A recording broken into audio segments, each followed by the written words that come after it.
사랑하는 여러분, 이 설교에 들어가면서 한 명의 사람을 소개해 드리려고 합니다.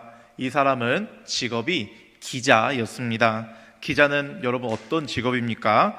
세상을 논리적으로 바라보고 또 증거를 찾아서 세상을 판단하는 사람이 바로 기자입니다. 감정이 아니라 사실이 무엇인지 그것을 논리적으로 파헤치면서 여러 일들을 있는 그대로 많은 사람들에게 전하는 일을 하는 사람이 바로 기자입니다.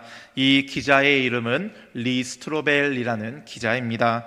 이 사람은 하나님을 믿는 사람이 아니었다라는 것입니다. 아니, 이 사람은 하나님을 믿는 정도, 안 믿는 정도가 아니라 하나님을 부정하고 기독교가 틀렸다고 확신을 하면서 살아가던 그런 기자였습니다. 예수가 아니면 구원이 없다라고 이야기하는 그런 폐쇄적이고 다른 종교에 대한 배려심은 하나도 찾아볼 수가 없는 바로 그런 종교가 기독교라고 생각했다라고 합니다. 그런데 어느 날 이 리스트로벨이라는 사람이 결혼을 해서 아내가 있는데 그 아내가 예수를 믿기 시작했다라고 합니다. 한 주 한 주 교회를 나가더니 이제 교회를 열심히 다니기 시작했습니다. 그 순간 이 사람의 마음에 단 한 가지 생각이 떠올랐다고 합니다. 이 사람의 직업이 무엇이라고 했습니까? 기자라고 했습니다. 그래서 이 사람은 내가 예수가 실제로 존재하지 않았다라는 것을 증명해 봐야겠다. 예수란 존재를 내가 한번 깨뜨려 보겠다.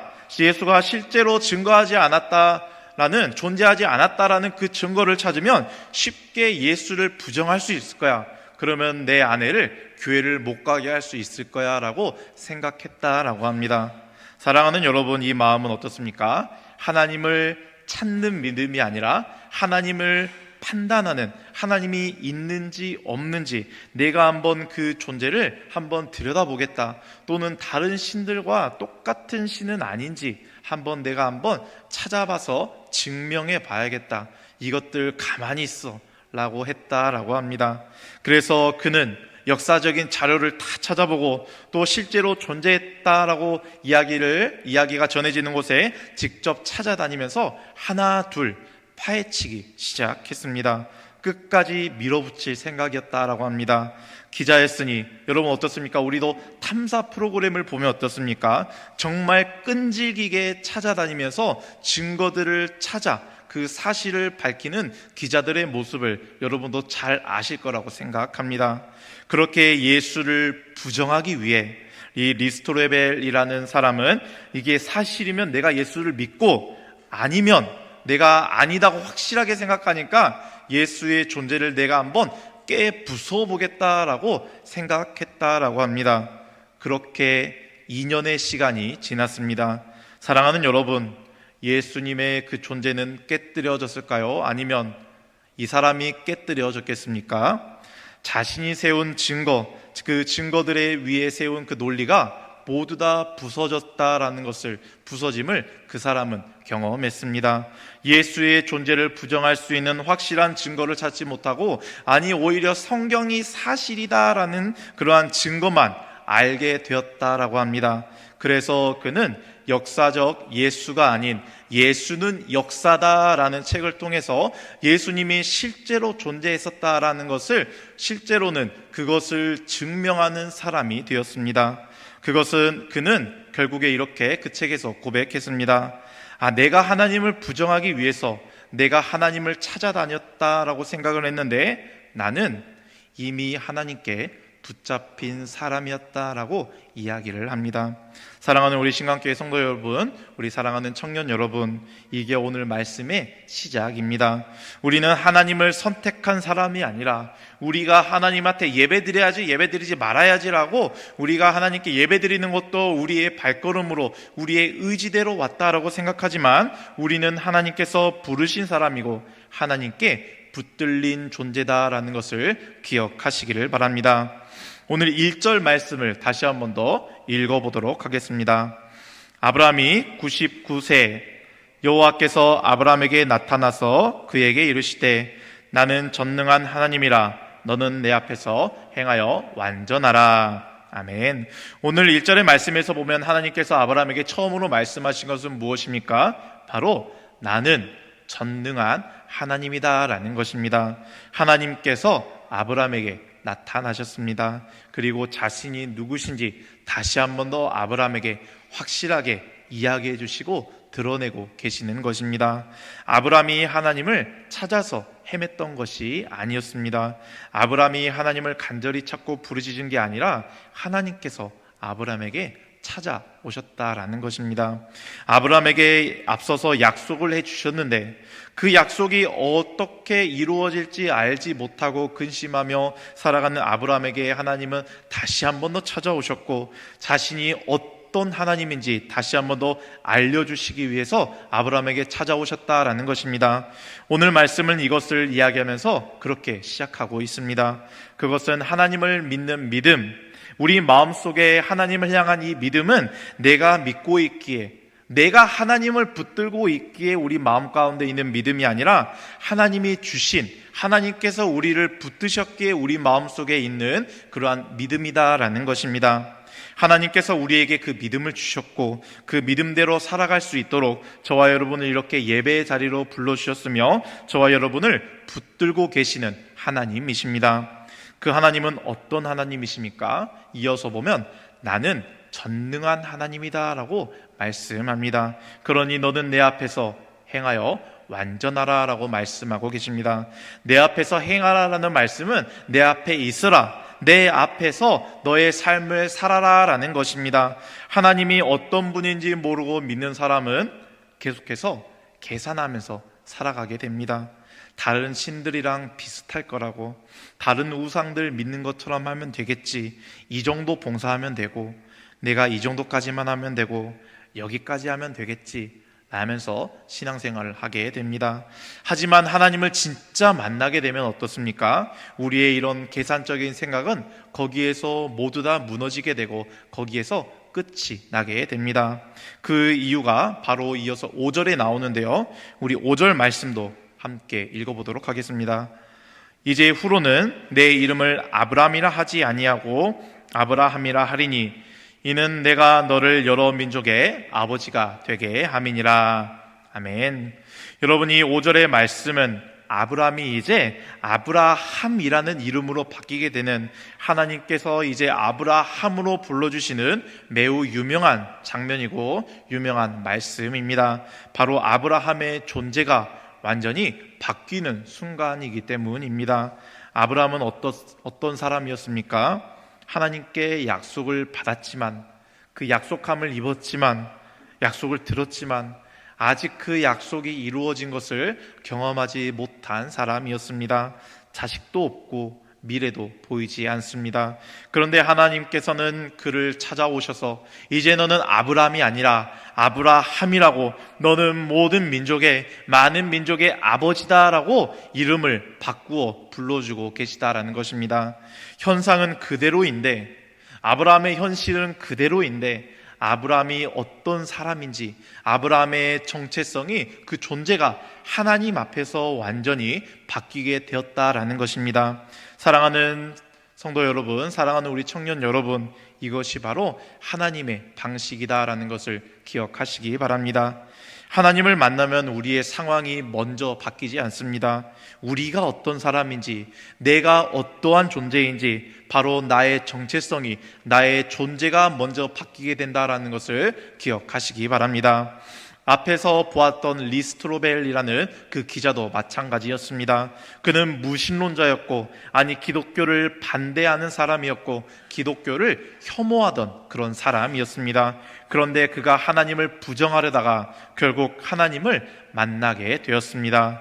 그런데 하나님을 만나고 나니까 이제는 무신론자가 예수 그리스도를 그렇게 싫어하며 혐오하며 그렇게 예수 그리스도를 부정하는 사람이 예수님을 증거하는 변론자가 되었다라는 것입니다. 변증가라는 것은 예수 그리스도를 증거하는 사람이다라는 뜻입니다. 복음을 전하는 사람이 된 것입니다. 하나님은 우리의 상태를 고치시는 분이 아니라 우리의 존재를 이렇게 새롭게 하시는 하나님이심을 기억하시기 바랍니다.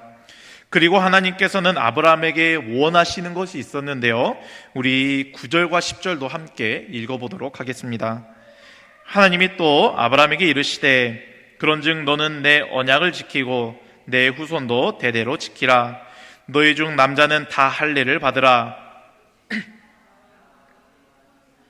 지킬 내 언약이니라. 아멘. 하나님께서 내 언약을 지키라라고 말씀하십니다. 그런데 그 언약이 무엇입니까? 바로 10절을 보면 할례를 받으라라는 것입니다. 여러분, 왜 할례이겠습니까? 할례라는 것은 남성의 성기의 그 포피를 자르는 것을 의미합니다. 12절을 보면 이 할례는 태어난 지 8일 만에 받아야 합니다. 왜 이렇게까지 그 갓난 아이에게까지 이런 일을 하는 것을 하나님께서 원하시는 것이겠습니까? 사랑하는 여러분, 이 할례라는 행위는 단순한 종교적인 의식, 종교적인 행위가 아닙니다. 이것은 바로 하나님께서 너는 내 거야, 너는 나에게 속한 거야 라는 그 표식을 몸에 남기기 위하심이었습니다. 그런데 잘 생각해 보시기 바랍니다. 할례를 받은 사람은 어떻습니까? 겉으로 드러나지 않습니다. 할례는 보이지 않는 곳에 있고, 또 그러나 그 할례는 커다란 고통이 따릅니다. 그리고 마지막으로는 되돌릴 수 없다라는 그러한 특징이 있습니다. 하나님의 그 구별됨은 보여주는 것이 아니라 바로 우리의 삶에, 우리의 마음에 새겨지는 것임을 기억하시기 바랍니다. 그 구별됨은 편하게 우리를 부르신, 내가 가만히 있어도 내가 나의 이름을 부르면, 누군가 나의 이름을 부르면 네 하고 대답하는 정도의 그런 부르심이 아니다라는 것입니다. 그 하나님의 부르심에는, 하나님의 택하심에는 바로 대가가 따른다라는 것을 말씀해 주고 있습니다.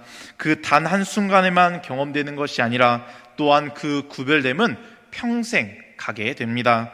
그리고 그 후손을 영원토록, 그 후손에게 영원토록 그 하나님의 택하심을 이어가게 하는 삶이 바로 구별된 삶이다라는 것입니다. 사랑하는 청년 여러분, 하나님께서는 우리가 이렇게 그저 교회만 왔다 갔다 하는 그러한 사람이 되지 않기를 원하십니다. 하나님께서 원하시는 것은, 저와 여러분의 삶에 원하시는 것은, 하나님께서 저와 여러분의 삶에 그러한 할례와 같은 구별됨의 표식이 있기를, 그 표식이 새겨지기를, 그래서 우리가 하나님께 속한 사람이 되기를 원하시는 분이 바로 하나님이시다라는 것을 기억하시기를 바랍니다. 그렇다고 하나님께서 지금 저와 여러분에게 할례를 받으라라고 말씀하고 계시지는 않습니다. 하지만 그와 비슷한 삶의 흔적이 저와 여러분의 삶에 남기를 원한다라는 것을 기억하시기 바랍니다. 이런 의미로 사도 바울은 하나님을 믿는 그 믿음의 징표가 자신의 삶에 있다는 것을 알려주기 위해서 갈라디아 성도들에게 이렇게 이야기를 했는데요, 우리 갈라디아서 6장 17절의 말씀을 우리 앞에 화면을 보고 함께 봉독하도록 하겠습니다. 이후로는 누구든지 나를 괴롭게 하지 말라. 내가 내 몸에 예수의 흔적을 지니고 있노라. 아멘. 사랑하는 여러분, 이 표현은 그저 단순히 멋진 나의 믿음을 표현하는 형용사적인 그런 용법이 아닙니다. 사도 바울의 몸에는 예수의 흔적이 있었습니다. 실제로 예수를 전하다가 맞기도 했고 고통도 받았고 상처가 몸에 남았습니다. 예수를 믿는 사람을 처음에는 열심히 가두는 그 사울로서의 일을 하던 이제 그 사울이 예수님을 만나고 이제는 완전히 바뀌어 예수를 전하는 사람이 되었으니 많은 사람의 멸시와 핍박과 천대를 받게 되었습니다. 바울을 죽이기 전까지는 내가 먹지도 마시지도 않겠다라고 하는 바울을 죽이기 위한 암살 특공대까지 있었다라는 그러한 것을 우리가 보면 바울의 삶은 그렇게 녹록지 않았던 삶이었음이 분명합니다. 그런데 그 삶에서 바울은 이렇게 이야기하고 있는 것입니다.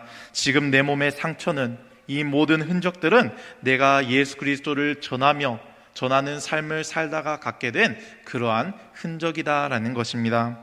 그 구약시대의 할례가 신약시대의 바울의 삶에서 흔적으로 나타나고 있다라는 것입니다. 사랑하는 청년 여러분, 예수 그리스도를 예수 그리스도를 나의 주, 나의 하나님으로 모시며 사는 삶 가운데서는 반드시 예수 그리스도의 흔적이 우리의 삶에 남게 된다라는 것을 기억하시기 바랍니다. 그 이유는 우리가 다른 사람을, 이웃을 사랑하면서 사는 삶을 살아야겠다라고, 그렇게 예수 그리스도께 받은 사랑을 우리의 삶에서 실천하는 삶을 살 수밖에 없기 때문입니다. 그런 삶을 살면 어떻습니까? 때로는 손해를 보아야 합니다. 때로는 꼭 잡고 싶은 순간이, 꼭 잡고 싶은 기회가 있었지만 그것을 내려놓아야 하는 경험을 하기도 합니다. 단적인 예로 주말에 알바하면 어떻습니까? 돈을 많이 받을 수 있습니다. 수업 끝나고 집에 안 오고 알바를 하면 용돈을 가지고 부모님의 눈치를 안 봐도 되는데, 편하게 살 수 있는데, 그런 삶의 선택들을 내려놓아야 합니다. 세상은 다른 사람들보다 더 높고 나은 길, 더 편하고 돈을 더 많이 벌고 많은 사람들에게 인정받는 길이 성공한 길이다라고 이야기를 합니다.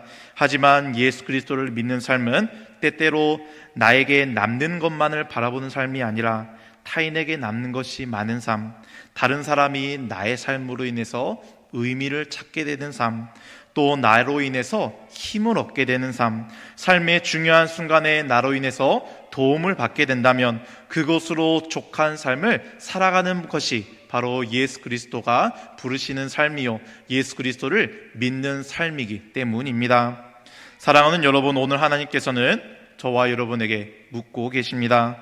너는 누구냐?